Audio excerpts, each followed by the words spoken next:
A sleepless night for Ukrainians in Kramatorsk after a deadly Russian missile strike on the city centre. The jailed opposition leader Alexei Navalny says the biggest threat to Russia is the regime of President Putin, not Wagner. NATO members meet in The Hague for a meeting ahead of next week's Vilnius summit, with the recent fallout in Russia dominating the agenda.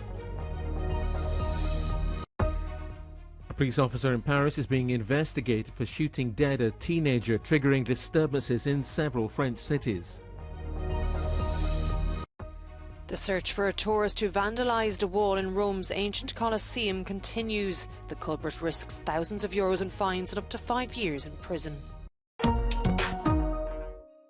Firefighters continue to search through the rubble of a restaurant in eastern Ukraine following a deadly Russian missile strike on Kramatorsk city centre. At least 9 people are known to have died, including a teenager, and 56 are injured. But there are fears those numbers could skyrocket.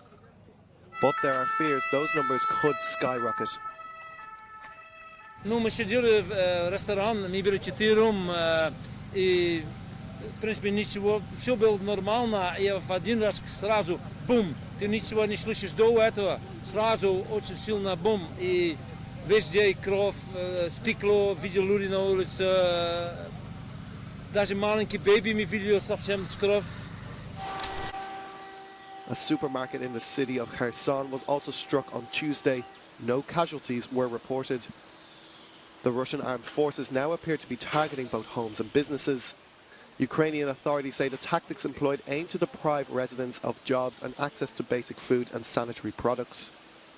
In his nightly address, President Vladimir Zelensky condemned Russia for the missile strikes, saying it proves Moscow deserves defeat and a tribunal to be judged. Meanwhile, the Russian Defense Ministry announced its troops successfully repelled 7 attacks by Kyiv's forces in the Donetsk direction. A Ukrainian command post and communications center in the Donetsk region were reportedly destroyed.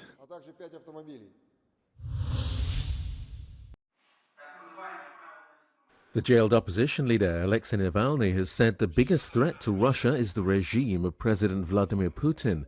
Speaking from his cell via social media, Navalny's comments are his first since the aborted Wagner mutiny. He said there is no greater threat to Russia than the Putin regime. It wasn't the West or the opposition that shot down Russian helicopters over Russia.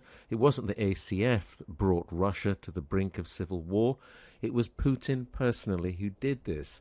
I remind you that he personally pardoned all those convicts who were on their way to assassinate Shoigu and whoever else they wanted to kill.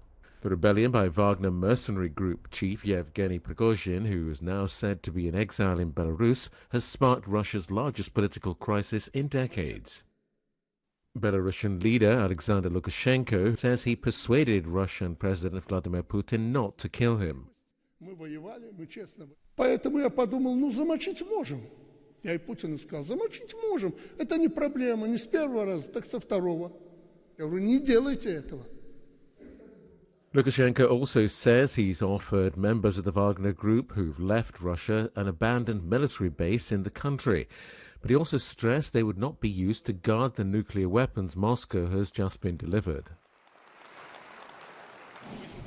But having the Wagner mercenary group installed in Belarus is causing alarm in Poland and in the West generally. Wszyscy widzimy, co się dzieje. Relokacja sił rosyjskich de facto w postaci prawdopodobnie grupy Wagnera na Białoruś. Także i przeniesienie tam szefa grupy Wagnera, więc to wszystko dla nas takie bardzo negatywne sygnały, które na pewno bardzo mocno chcemy postawić także naszym. Washington says it will take measures against the Wagner group, which is also active in Africa. On Sunday, U.S. Secretary of State Antony Blinken said everywhere that Wagner goes, death and destruction follows.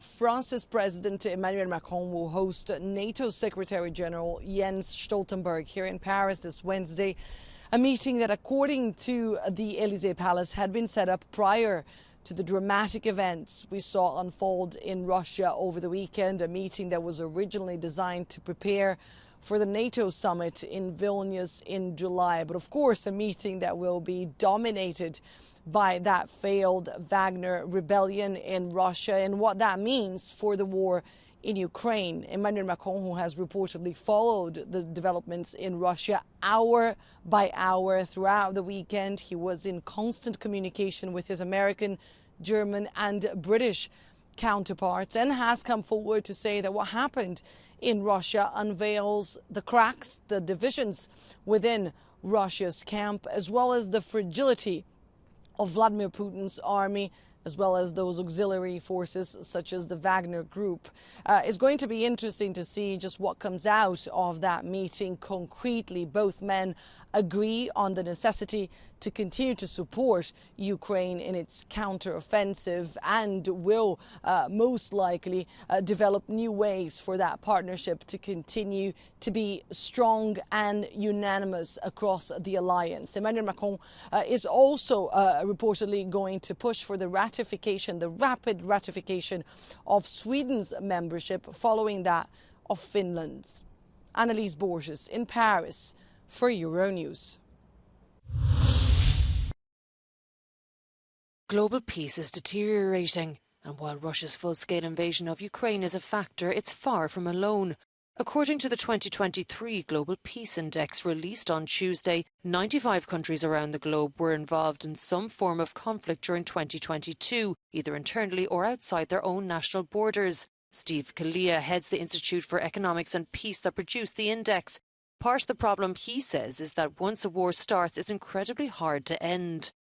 If we look at modern wars, they're almost unwinnable. You could look at the Russian invasion of Afghanistan, followed by the US invasion of Afghanistan, Iraq, Syria.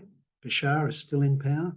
We've got the Ukraine today, which is fairly much deadlocked, and then other conflicts like Yemen, which have been raging for almost a decade. I think we need to start to understand different ways how we bring about peace.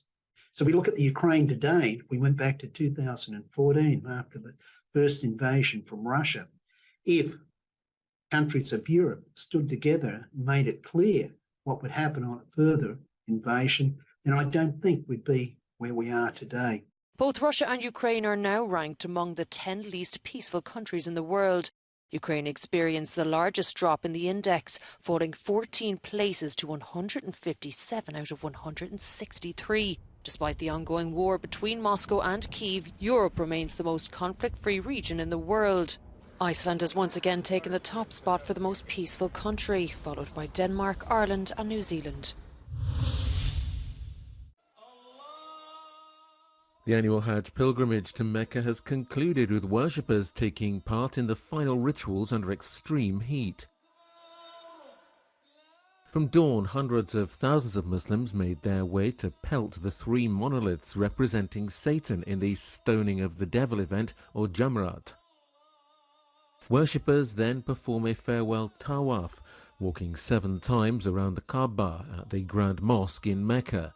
Officials say 1.8 million people attended Hajj this year. The day is also marked by Muslims around the world. At Al-Aqsa in Jerusalem, one of Islam's holiest places, thousands of Palestinians joined in prayers. As the Hajj ends, the 3-day Eid al-Adha feast begins, celebrating Abraham's readiness to sacrifice his son to God. The Paris suburb of Nanterre remains tense after police shot and killed a 17-year-old boy. Riot police stayed on the streets after a night of sporadic violence. Officers opened fire on the teenager's car after it failed to stop on their order. One of them is being investigated over the incident. Afin que le tir soit réglementaire, que le policier soit en danger, que sa vie soit en danger, ce qui n'était pas le cas puisqu'on voit clairement sur la vidéo que les policiers sont sur le côté et non pas en face du véhicule. Footballer Kylian Mbappe was among celebrities expressing their shock at the tragedy. In a tweet, he said, "I ache for my France." The government is appealing for calm in the capital's suburbs. J'ai décidé de mobiliser 2000 policiers et gendarmes pour que, dans la zone de la préfecture de police de Paris, dans les Hauts-de-Seine singulièrement, l'ordre public puisse être maintenu. Anger over the killings spread across France. Disturbances were reported in Mulhouse, Dijon, Bordeaux and other areas.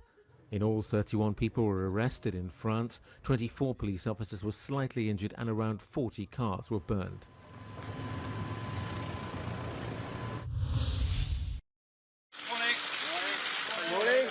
Hollywood actor Kevin Spacey has appeared in a court in London at the start of a trial on a range of sexual assault charges.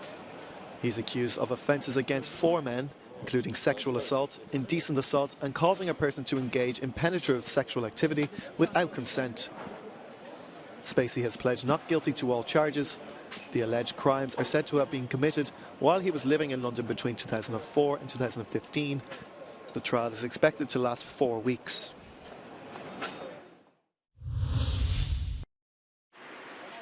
Outrage in Italy after an apparent act of vandalism at one of the world's greatest heritage sites. A visitor was filmed defacing one of the ancient walls of Rome's Colosseum. He apparently carved his name and that of a young woman who was with him. Another tourist, angered by what he saw, filmed the incident. Honestly, I would like this person to just kind of learn the lesson. Honestly, at the end of the day, whether he has to pay the fine or not, if learning the lesson means paying the fine, then so be it. But I just honestly want him and anybody else who would think of doing such a thing to realize that this is not acceptable behavior. Italian authorities have zero tolerance for graffiti or acts of vandalism at their historic landmarks and have vowed to track the man down. In 2014, a Russian tourist was fined €20,000 and given a 4-year suspended sentence for engraving the letter K on one of the Colosseum's walls.